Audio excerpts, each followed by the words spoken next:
could include things that don't really exist, or it may be lacking things that really are there, such as cars or doors. This is very rare on psychedelics, and while somewhat more common on dissociatives, it is still not a key part of the experience like it is with deliriants. The ongoing visual effects are either minimal or impairing, such as blurred vision, altered depth perception, and an inability to focus. Feeling separate from other people is frequently reported. For example, you may have trouble speaking and therefore feel separate, or you may think you are speaking perfectly fine when you actually aren't, which also results in feeling separate. The majority of experiences are partially or entirely negative, which is not the case with psychedelics or dissociatives. Your response to everything that's taking place can also be entirely abnormal, such as being totally unfazed by someone disappearing into thin air. Essentially, you may end up in your own reality that's overlaying the real world.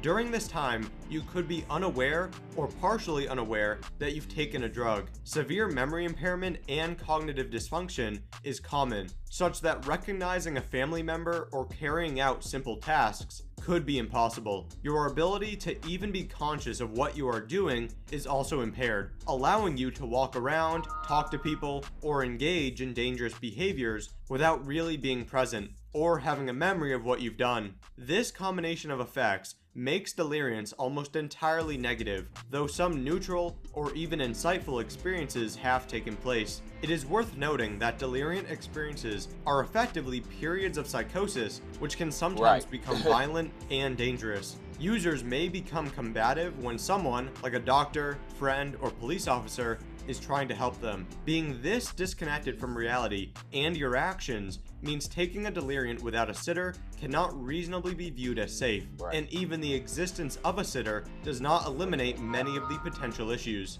If you have any questions about psychedelics, dissociatives, or deliriants, feel free to leave them in the comment section. Now, that was interesting. Very, very, very, very interesting. We're going to revisit this topic next week. Again as well, because I think it's something that we need to be able to talk about in the form of saying, hey, is it something that you do? Is it something that you don't do? Is it something that you want to do? Is it something that you don't want to do? And it gives us a more healthy outlook on the world when we can say that it's not just taboo. All right, y'all. This has been another episode of Expansion Pack. I hope y'all got something out of this today. And not just high. Yeah. All right, y'all. We up out of here. This is DGTA TV. Peace. I knew I was underwater. I just didn't realize I was this underwater.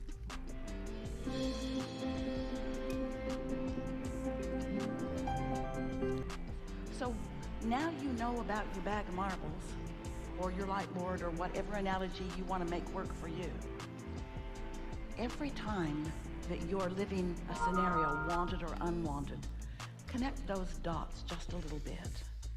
And the most wonderful part about all of this is that when you've decided that you want to feel good and you've taken the time to focus on easy existing matches that do feel good, and then you see things that match those in other words, don't take some drama. I know so-and-so is going to be there, and that's never good, but I'm going to fix it. No, you're not. You're not going to fix it. You've already activated it. We suggest you just don't go. But if you have to go, because martyrdom is real, if you have to go out of responsibility rather than being called to it, if you're assigned to it, if you've got to go because they're expecting you to go, then drink something strong. Yeah, hey, you good? I'm in there now. Try to diffuse your focus as best you can, and don't look them in the eye. In other words, decide that you're going to take charge of what you're emitting, and the better job you do of either not thinking about that person ever, which is hard when they gave birth to you. And they're still holding that against you. Yeah.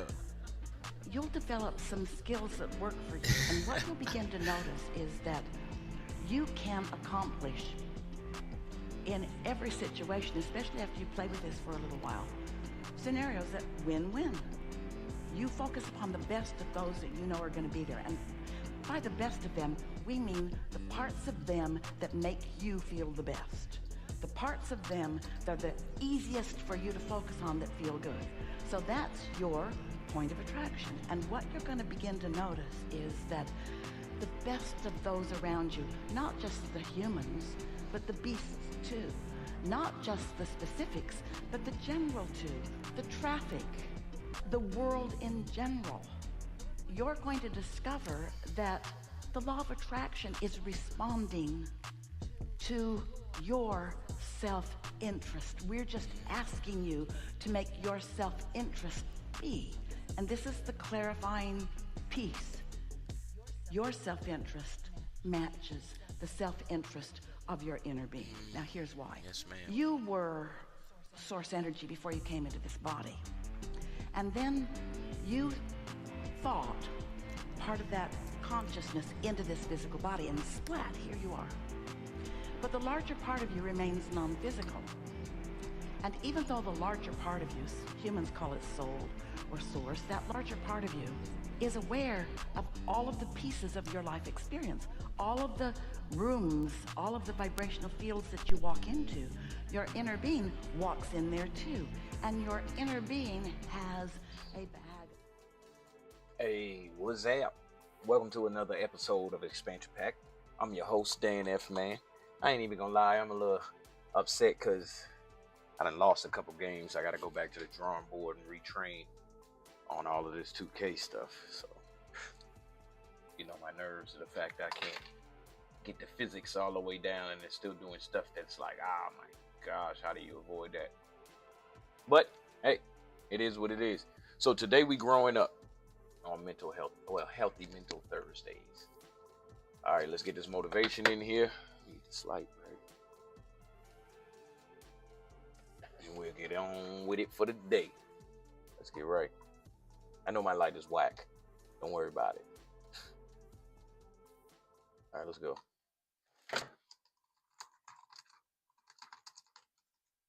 Oh, motivation for love on Thursdays. Motivation for love.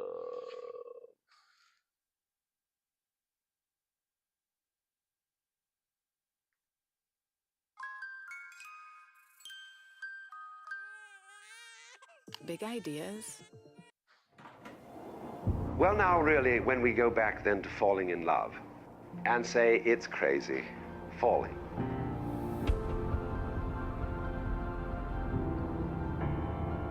We don't say rising into love. There is in it the idea of the fall. Taking this ghastly risk is the condition of there being life. You see, for all life is an act of faith. The moment you take a step, you do so on an act of faith because you don't know that the floor is not going to give under your feet. The moment you take a journey, what an act of faith. Any kind of undertaking in relationship, what an act of faith. You've given yourself up. This is the most powerful thing that can be done. Surrender. See, and love is an act of surrender to another person. Total abandonment. I give myself to you. That's quite mad, because you see, it's letting things get out of control. All sensible people keep things in control. Watch it, watch it, watch it. Police, security, vigilance, watch it. Guards, watch it. Who's going to watch the guards? Actually, what is really sensible is to let go, is to commit oneself, to give oneself up, and that's quite mad. So we come to the strange conclusion that in madness lies sanity.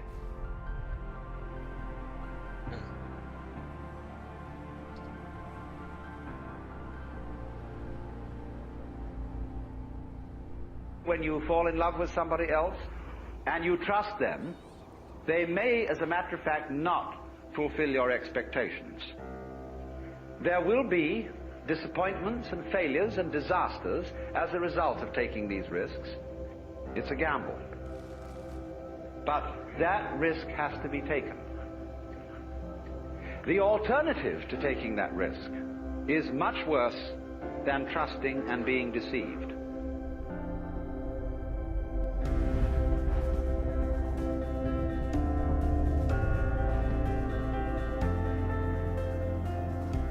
Kenosis is a Greek word meaning self-emptying, self-sacrifice, and thereby conferred freedom of will and the power to love human beings.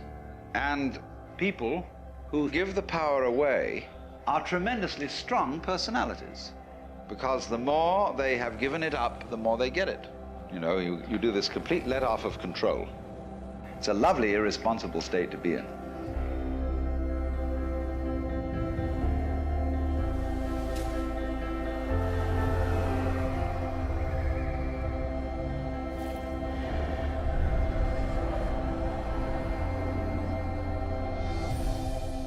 What I am involves what you are. If I am I because you are you, and you are you because I am I, then I am not I and you are not you. In other words, we are not separate. You know, you can't, for example, have two sticks. You lean two sticks against each other and they stand up because they support each other. Take one away and the other falls. And so in exactly that way, we and our environment and all of us and each other are interdependent systems. We know who we are in terms of other people. We all lock together.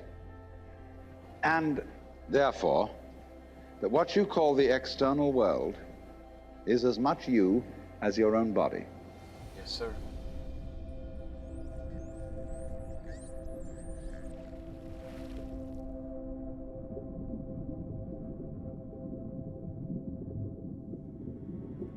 Love is not something that is a sort of rare commodity.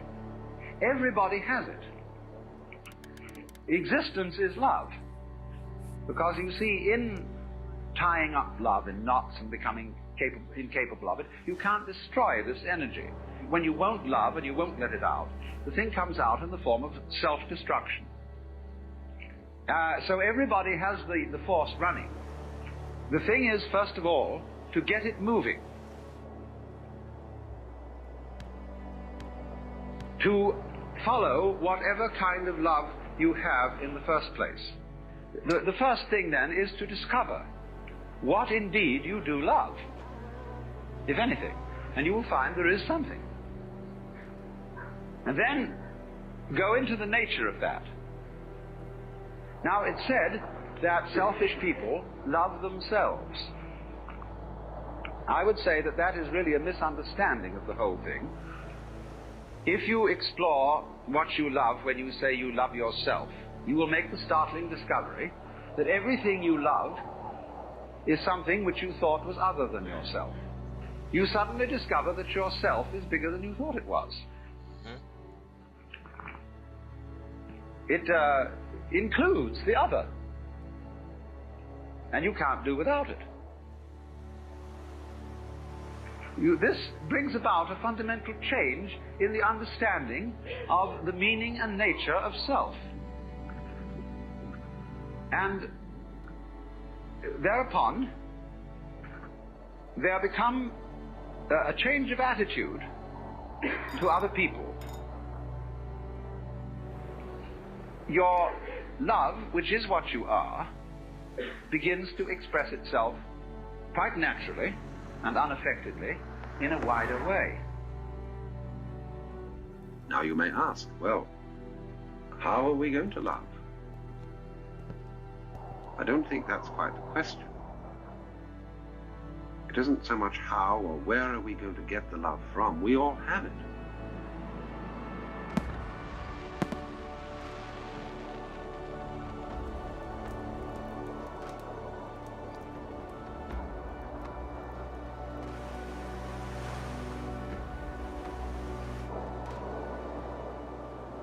It's simply deep down in us, bursting to get out. The desire to love and to be loved is, I think, probably the deepest thing that there is in us. Certainly, if the relationship of infancy to the rest of life have any truth in them at all.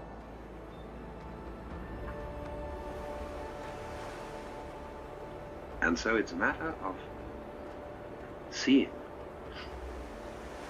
that this deeply repressed love must be let out. Yes, sir. Let that love out, y'all. Let that love out. Let that love out. All right, so let's see. Growing up mentally. What does this look like? Somebody, 6 signs people grew up with depression.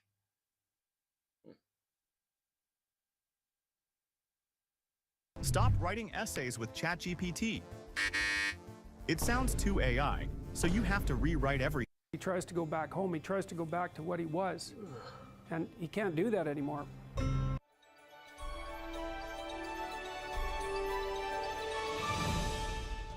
Carl Jung talked about this phenomenon. He described as retrogressive restoration of the persona. And so it's a complicated idea, but basically what it means is that sometimes you take a leap forward and you learn some things, but you can't catalyze a new identity, so you try to go back and hide in your old identity. And that actually doesn't work because, well, things have changed and you've learned something and that isn't who you are anymore. And so it's like you have to cut parts of yourself off in a destructive manner to fit back into the person that you were. Now what happens here is that Pinocchio escapes from this tyrannical situation and undergoes this descent into chaos, but he tries to go back home. He tries to go back to what he was, and he can't do that anymore. His father isn't at home anymore. And so when he goes home, he finds that there's no home there. Now, this happens to people sometimes, and that's got to be an unpleasant place to be. That's got to be an unpleasant place to be. I thought this was a dream come true for us. It's your dream. You can't force a dream onto someone else, Dad. Yes, I can. I can force a dream on you. Why are you yelling? Because it's a good dream. One of the things that I've suggested to my clients and to other people sometimes is that here's a weird little exercise that you can undertake, a little thought experiment. So you have your parents, and of course your parents have friends who are about their age, and maybe some of them are people you only know peripherally. And I might ask you, well, do you care more about what your parents think than you care about what these peripheral people who know your parents think? And then the answer to that is, well, of course. And then the question that arises out of that is, why? I mean, for someone else, your parents are the peripheral people, and their parents are central. Like, why is it logical that you have friends who are about their age, and maybe some of them are people you only know peripherally? And I might ask you, well, do you care more about what your parents think than you care about what these peripheral people who know your parents think? And then the answer to that is, well, of course. And then the question that arises out of that is, why? I mean, for someone else, your parents are the peripheral people, and their parents are central. Like, why is it logical that your parents' opinion makes any more difference to you than the opinion of some randomly selected people who are approximately that age? Why is it the case that you would consider that they would know more than someone else? I mean, I know they know you better, and fair enough, but that's not the point. And then another point there is that to the degree that your parents' opinion about you matters more than some randomly selected people of approximately the same age, Jung would say, well, you haven't exactly separated out the God image from your parents, and so you're still under that combination. It's like, it's a complicated thing to talk about, but Freud said, for example, that no one could be a man unless his father had died. And Jung said, yes, but that death can take place symbolically. Okay, so there's that part of the idea. And then another part of the idea is, one of the times in your life when you actually realize that you're an individual is when you'll go and ask your parents something and you'll realize they actually don't know any more about what you should do than you do. And that sucks. And that's partly why people are often willing to maintain a tyrant-slave relationship with their father. It's like, on the one hand, you have to be inferior in a relationship like that. You know, you've always got the judge watching you. But on the other hand, there's always someone who knows what to do. There's always someone standing between you and the unknown that you can go ask, what should I do? Well, at some point, you'll realize that the reason you can't ask that anymore is because they actually don't know any more than you do. And then that's a pain, like that is a symbolic death. And that's also when you establish a more individual relationship with your parents. It's at that point that you could conceivably start taking care of them instead of the reverse. And that's a time that should come. But you have to let that image of perfection go, and that exposes you. I enjoyed that one right there. Because, yes, when I was in the military, I enjoyed when they, hey, I ain't got to come up with the answers. Y'all do that and then tell me how to implement them. I enjoyed that. It's not that I want to be a follower. It's not that I want to be a subordinate. It's just that I don't want that responsibility. So I'm going to follow you and be your subordinate. That was very enlightening. Let's see what else they got for us. No, Jordan Peterson. We didn't see him a bunch of times. All right.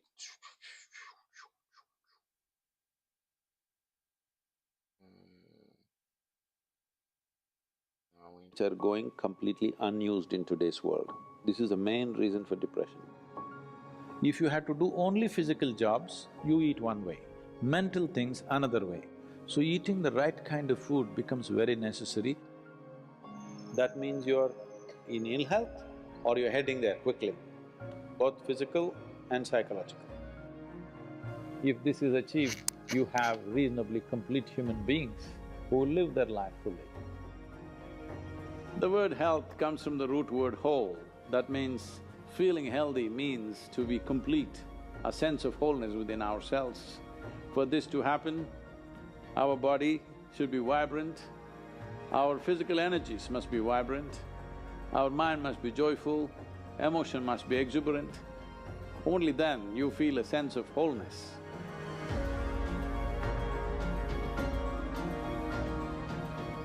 Essentially, within the human being, there is a certain allotment of energy for action, certain allotment of energy for intellect, certain allotment of energy for emotion. Like this, there are various allotments. This differs from person to person, but generally, for intellect, certain allotment of energy for emotion. Like this, there are various allotments. This differs from person to person, but generally, the amount of energy allotted for… particularly for physical action and emotional dimension, these are two things which are going completely unused in today's world. This is the main reason for depression, believe me. Any number of children that they bring to me with all kinds of mental ailments, I just tell them first thing is some sport that they like, swimming, tennis, something, and music. These two things you bring into their life, within 3 months, most of the children, 80 to 85% of the children will recover quite wonderfully. Because without finding expression to their emotional dimension and if without finding enough exertion for the physical body, they are bound to become depressive. Today it's become like this. Sunrise means they watch it on the phone screen, sunset means they watch it on the phone screen. Yes. So losing connection with all that stuff. But this is one thing that you can do. If you have children, vacation means don't take them to Mumbai, Bangalore, Dubai, some other place. Just take them, walk them in the jungle. Or take them on a small boat out there, or whatever. Some exposure to nature is needed. You will see how excited children will get and how involved they will become. You need to understand this, your physiological and psychological health can be very easily managed if you're in touch with the elements of nature, of water, soil, light and things like that. If the more exposed you are, the more balanced you are both physiologically and psychologically, which must happen to every human being.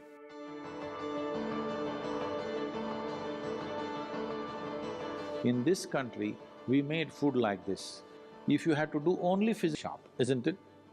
That exclusivity of just physical work and mental work is gone. All of us need to be physically good and mentally good. So eating the right kind of food becomes very necessary. Particularly, some of the things were very positive or the ash god. Clearly, the sharpness of your intellect will enhance itself, you'll be mentally much sharper than the way you are right now. Especially children must drink ash god juice.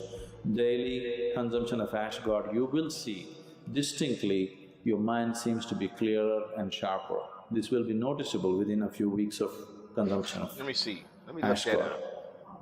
If you drink coffee, it gives you energy with agitation. You drink a glass of ash god juice, it gives you enormous amount of energy. At the same time, it keeps you very calm.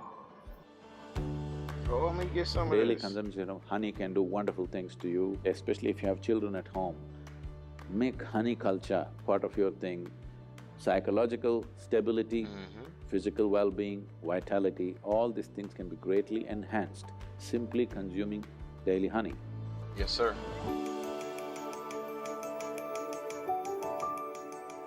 Do you know, whatever cleansing process that happens in the body, whether emptying your bowels or emptying your bladder or exhalation or sweat, these are all different ways the body is trying to clean itself. In all these things, different bodies have different levels of efficiency. If you are in good health, if you're in very good health and if you're eating the right kind of food, when you empty your bowels, nothing, not a speck should remain in your colon. Everything should be gone. In yoga, that's very important, your colon being clean, otherwise it'll get into your head. Really, your colon not clean and psychological disturbances are very directly connected. In the yogic understanding of life, after you wake up, within 20 minutes, naturally if the bowels don't empty themselves completely, that means you're in ill health or you're heading there quickly, both physical and psychological. It could be either, depending upon whichever is weakest in you, will break first. First thing, if you go to an Ayurvedic doctor, whatever your problem, first thing is he'll purge you, because keeping the colon clean is very important. There are only four things with you right now that you can make use of: your body, your mind, your emotion and your energy. If you manage these four things well, they will produce a certain level of life for you. If you have a healthy body, you will live in one way. If you have a very stable and sharp mind, you will live another way. If you have stable and exuberant emotions, you will live another way. If you have a very effervescent sense of energy, which is also balanced at the same time, you will live another way. Now, for most human beings who are in different various levels of activity in their life, they need all these four things to be in a reasonably good shape. So inner engineering is trying to cater to that, as to how to bring a human being to physical health, mental peace and joy, emotional stability and exuberance, and highly effervescent energy and balance within themselves. If this is achieved, you have reasonably complete human beings who will live their life fully. I'm looking up this ash ghoul stuff. Hey, I'm trying to drink some ash ghoul. All right, growing up physically and mentally healthy. I spelled mentally wrong. Let's look at some of this. Look at Sadhguru done came back up.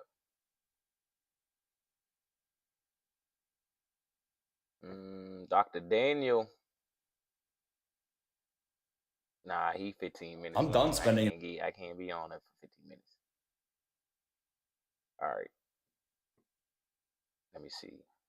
Psych to go trying to take over.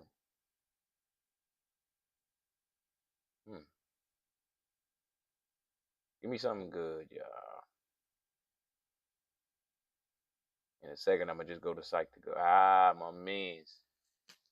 Namo Buddhaya. There you go. Welcome to another video. He gonna tell y'all. In today's video, I'm going to be answering a question from the comments. So the question is, please tell us how to be mentally strong. We need it very much. So let's talk about this today. How to be mentally strong and how to develop a strong mindset. Well, first of all, let's take a look at what is a strong mindset is. Now, just take a look at this Dhammapada verse from the Buddha. The Buddha said, Selo yatha ekagano vatenana samirati evang ninda pasangsasu nasami janti pandita. As a rock that is unshaken by the storm, so too the wise are unshaken by the praise and the blame. Now, have you seen these big masses of rock? No matter how fast the wind blows, it is not shaken. The Buddha said, same like that rock, the wise people, they are unshaken by the praise and the blame in their life. And that is a strong mindset.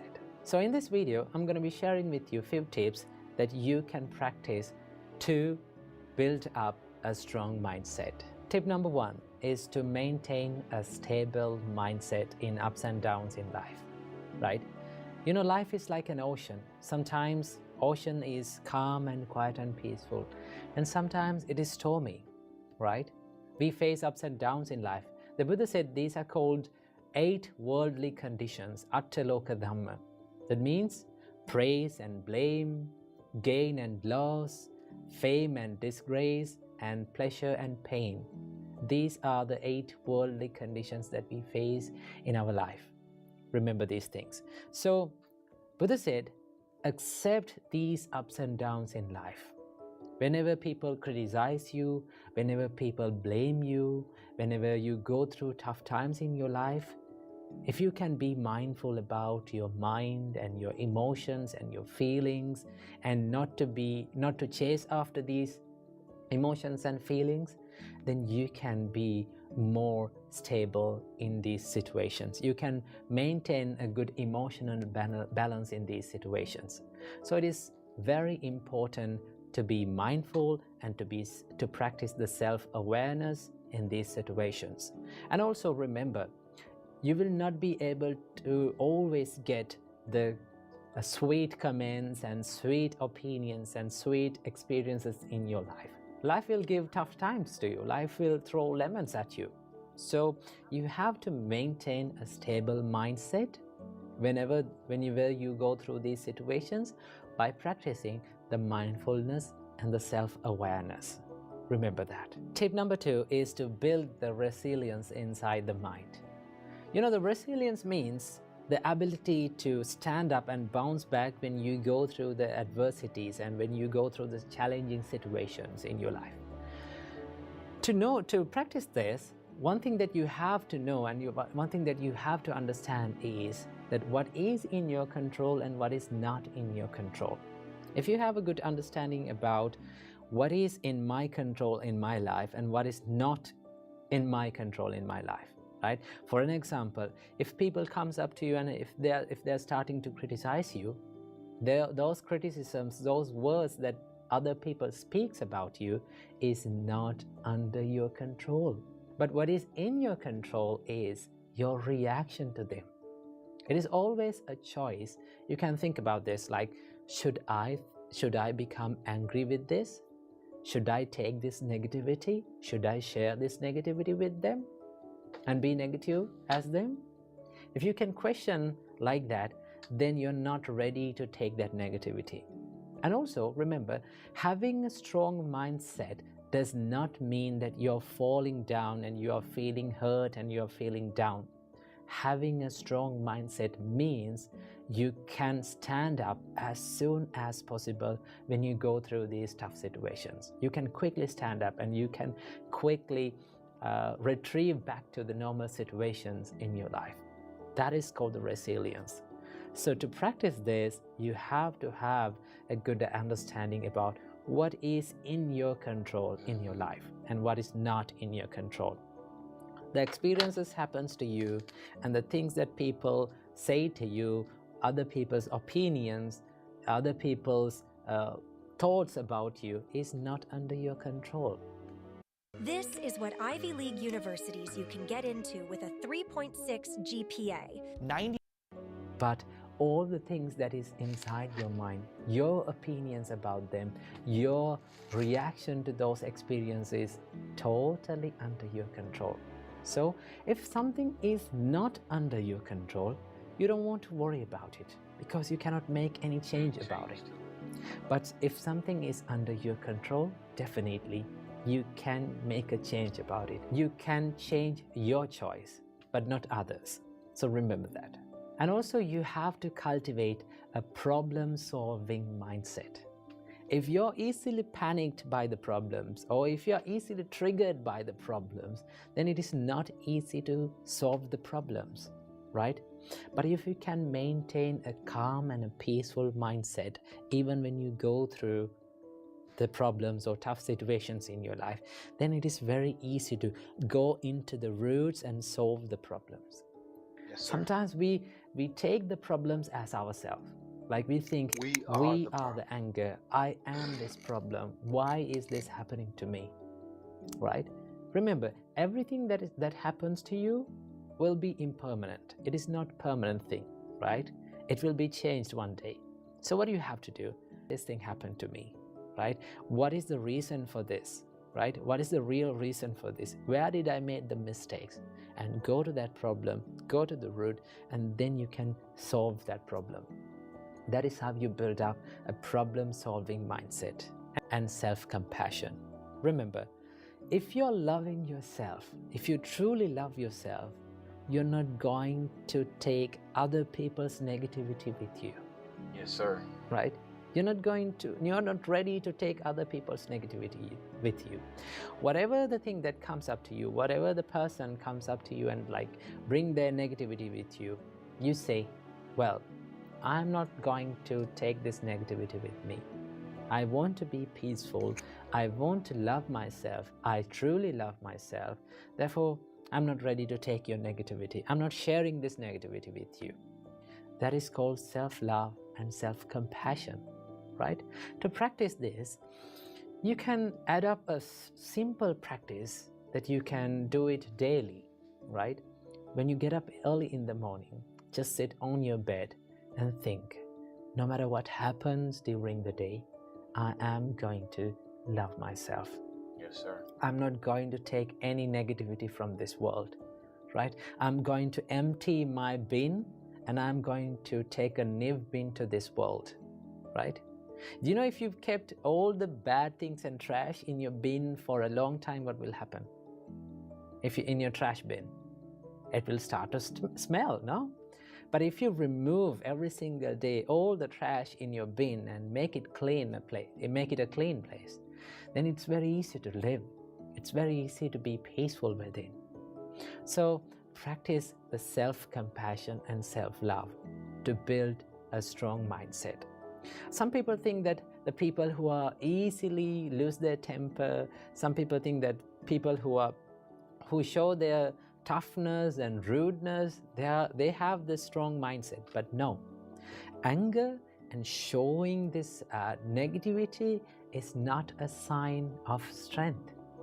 It's a sign of weakness, right? If you are easily triggered by people, if you're easily triggered by the people's reactions, then it's not a strong mindset. The strong mindset is the mindset that is not disturbed by the ups and downs in your life. So practice these simple steps, right? Build a stable mindset, make your mind a resilient one, and finally, love yourself more than any other person in this world.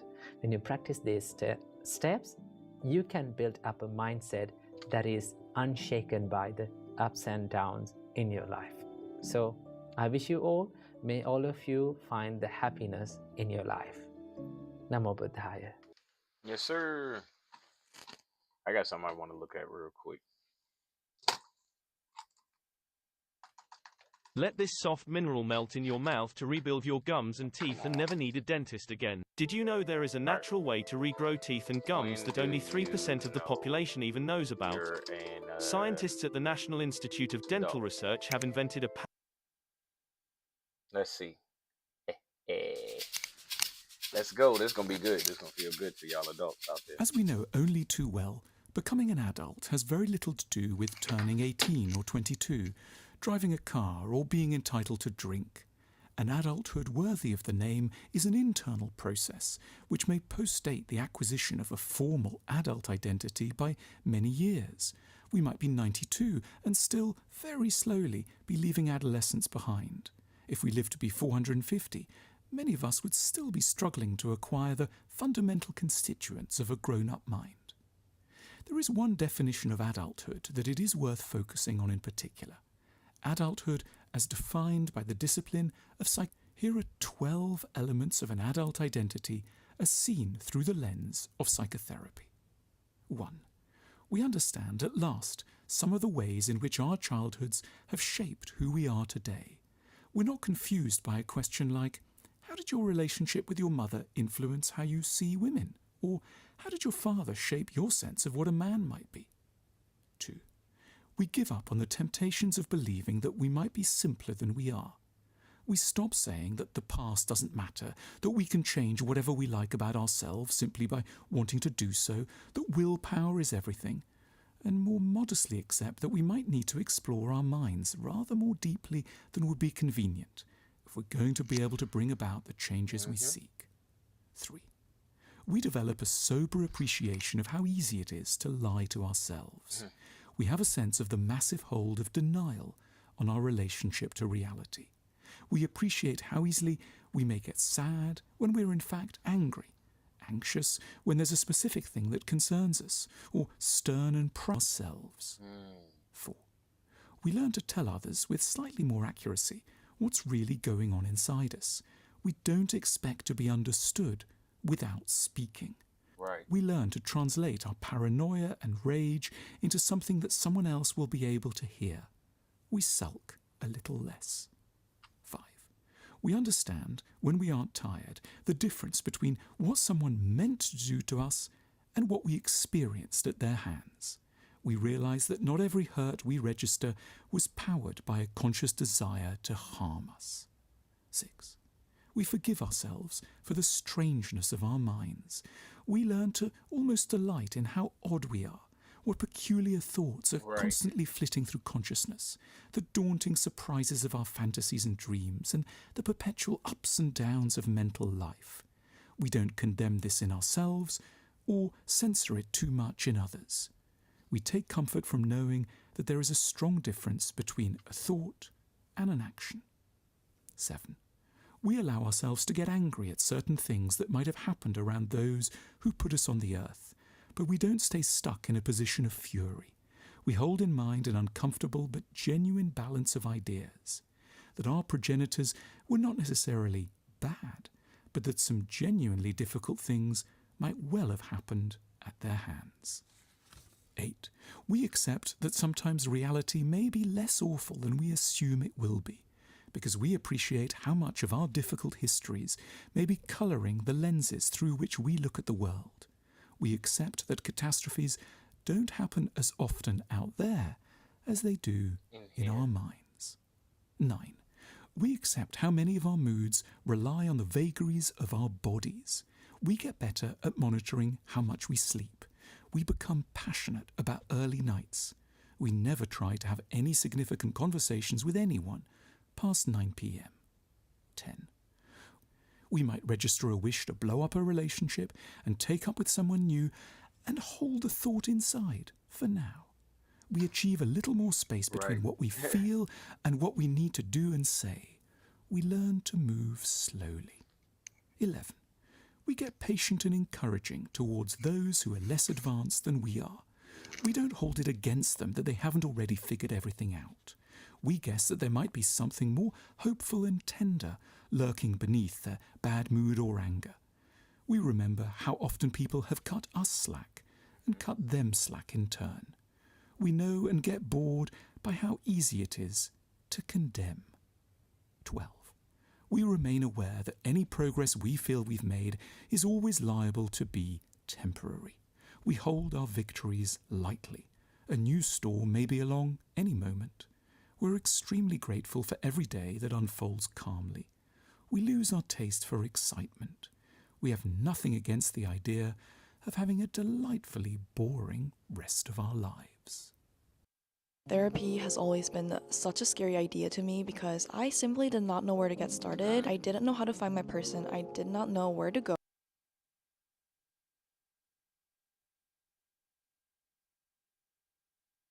Oh, that was it? Well, I'll tell you this. A lot of that resonated with me, and I don't know how you feel about it, but if I had a choice to go back and try to be, whether it be a kid again, nah, I'm good. Hey, it's Katie. So recently I turned 19, and it really made me think about being an adult. Because I don't really feel like one, so it made me wonder, how do you know when you're an adult? For example, I was put in a weird situation the other day that resulted in me needing an adult. Hang on, I'll go and get an adult. Wait, I am an adult. I was put in a weird situation the other day that resulted in me needing an adult. Let me see this. Hang on, I'll go and get an adult. Wait, I am an adult. Oh god.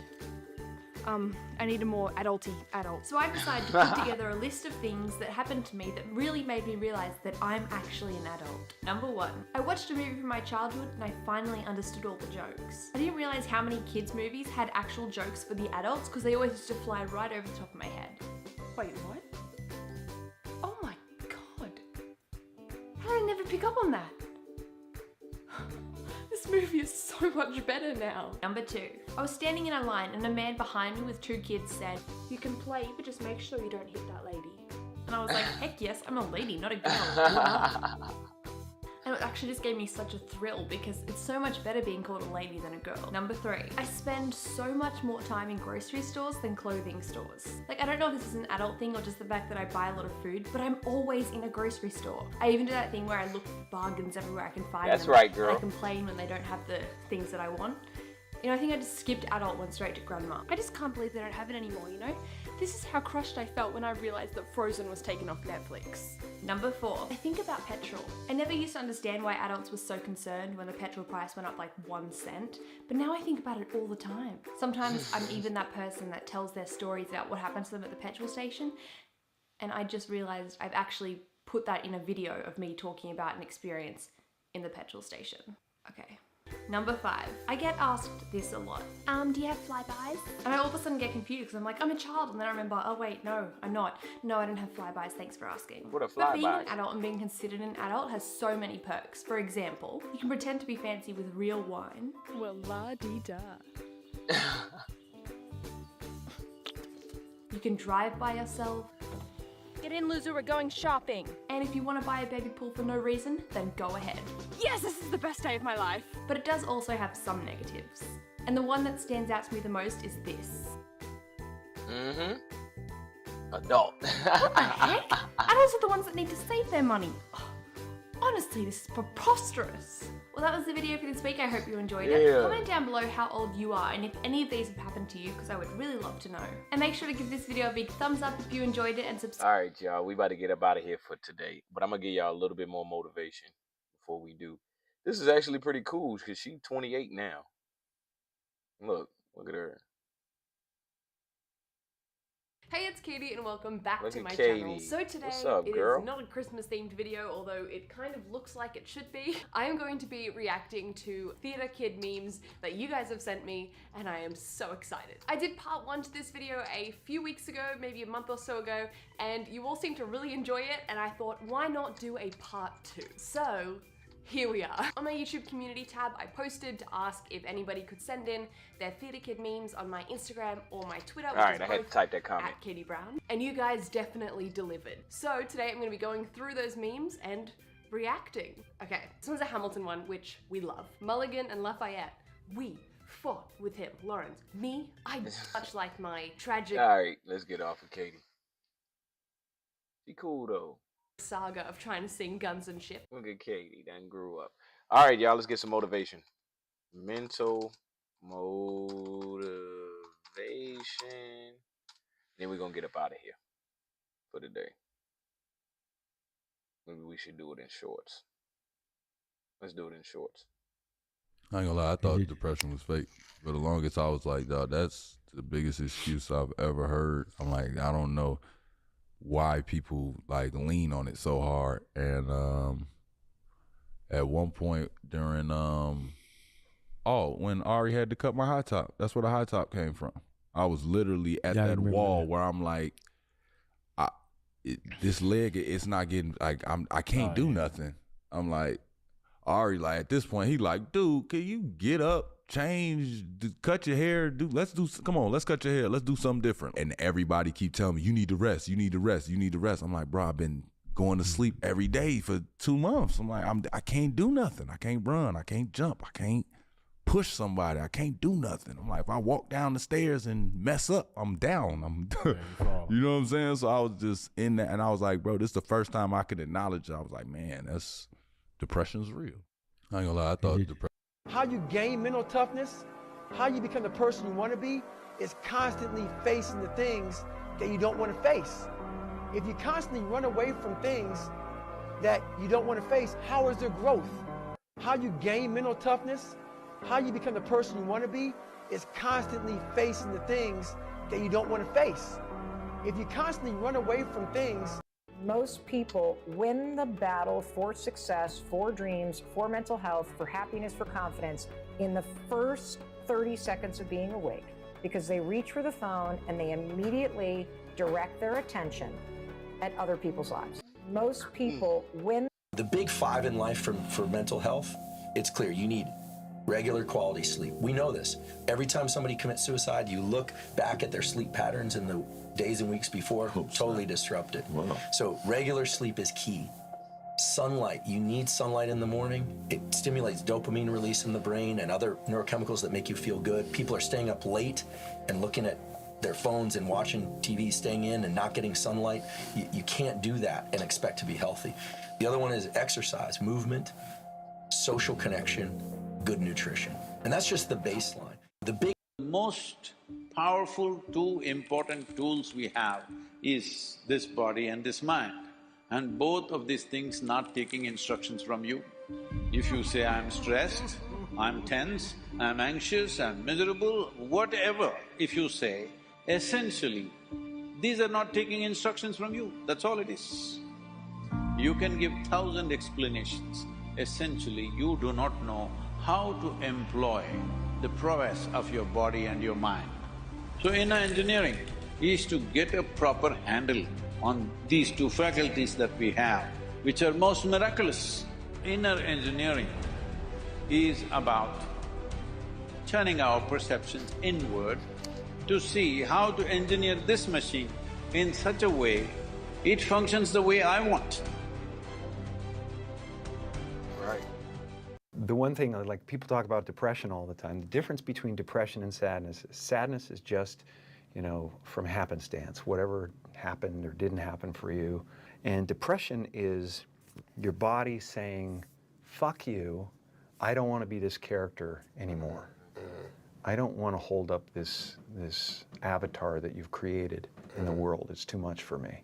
So a friend of mine who's a spiritual teacher has a really good take. His name is Jeff Foster, and his take on it is that they should change, you know, you should think of the word of depressed as deep rest. Deep rest. Your body needs to be depressed. It needs deep rest from the character that you've been trying to play.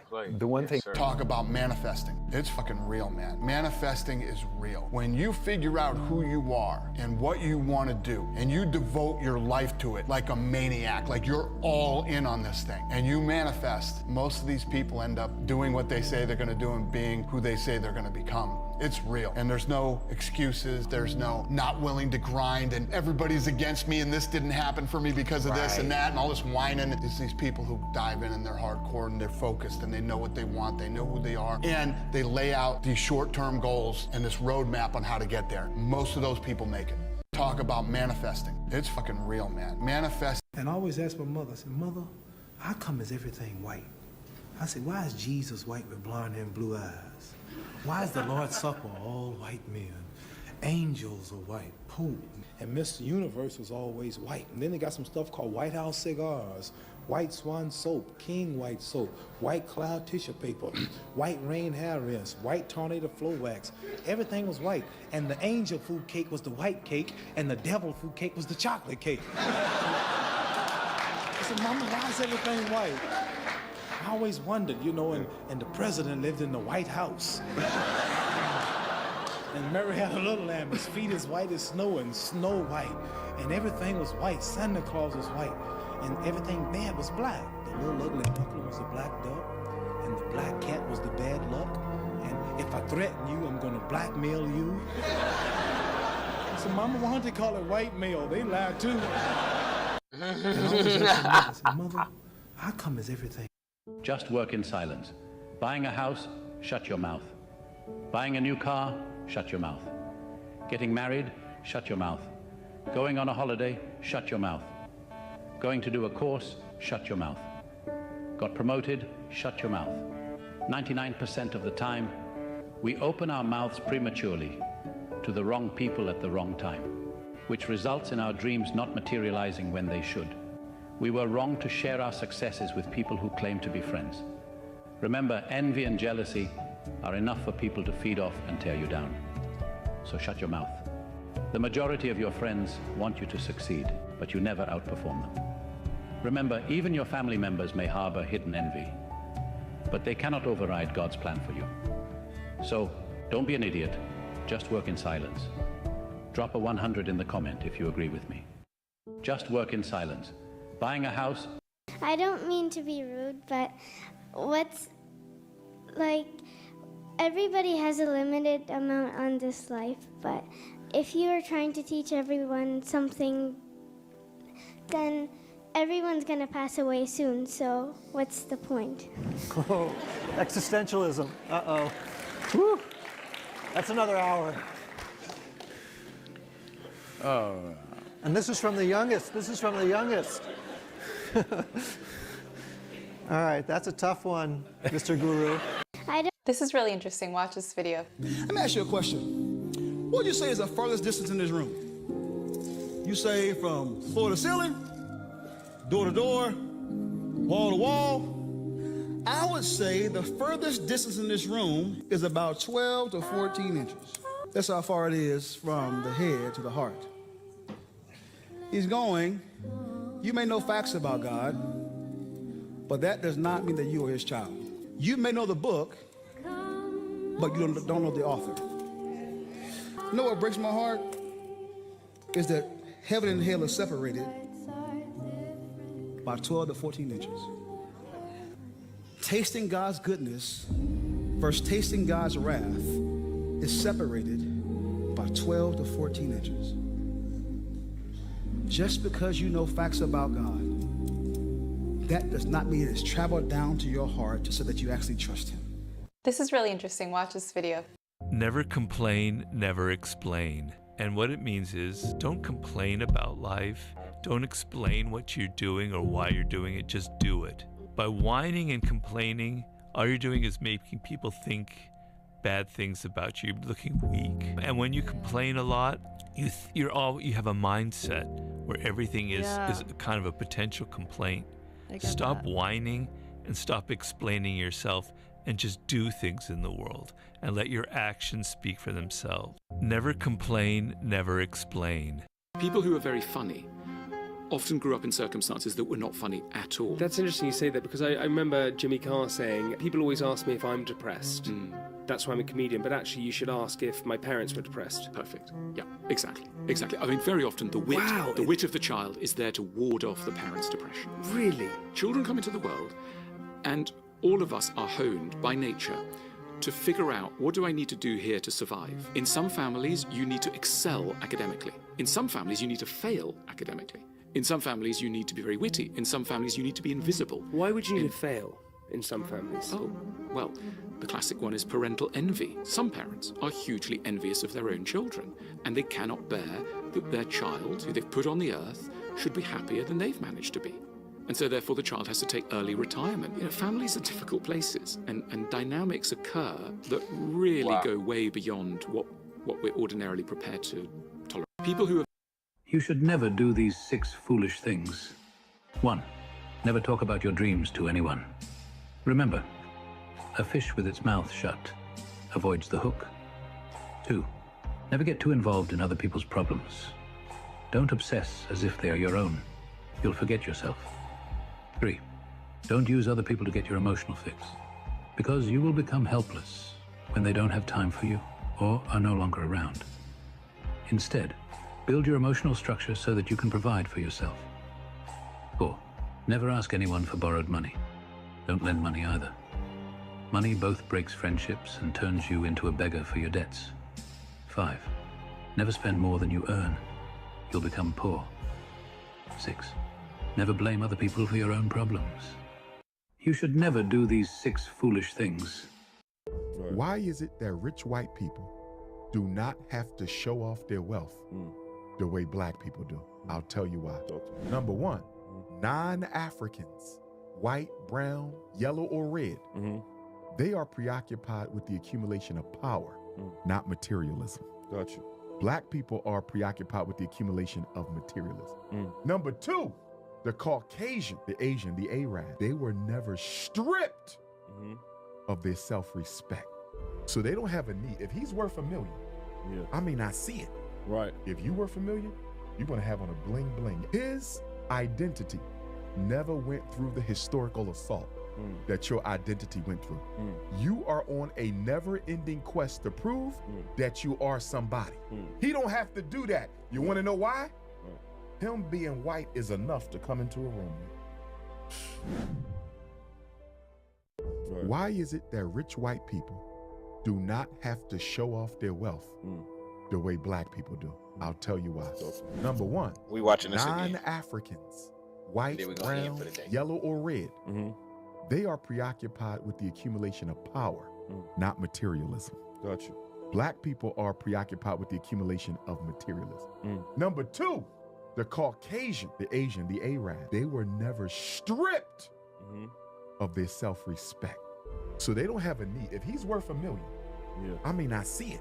Right. If you worth $1 million, you're gonna have on a bling bling. His identity never went through the historical assault that your identity went through. You are on a never-ending quest to prove that you are somebody. He don't have to do that. You wanna know why? Him being white is enough to come into a room with.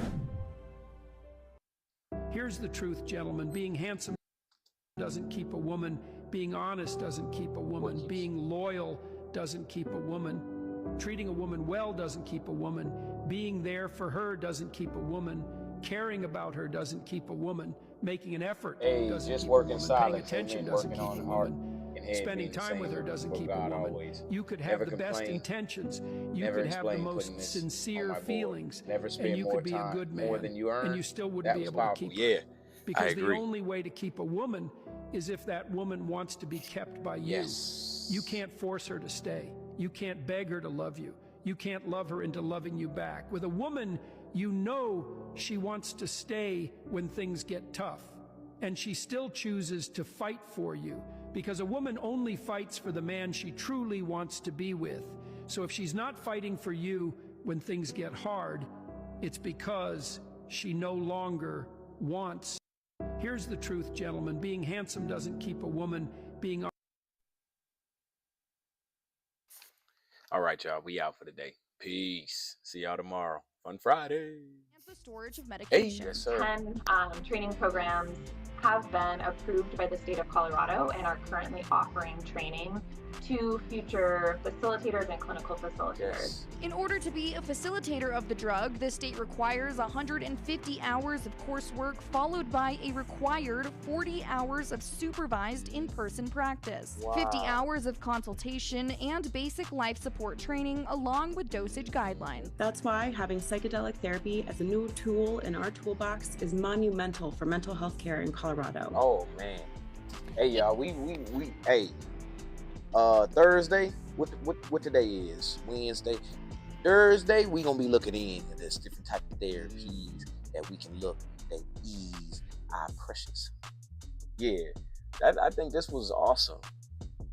If you are gonna be ingesting anything, I say even food, you need to be able to be prepped and taught and educated on what's the best way to do it. You can't be out here just eating anything, doing anything. But anyway, I love this. This was a good place to stop at. Oh man. All right, y'all, we out of here for the day. I could last for, well, let's get one more.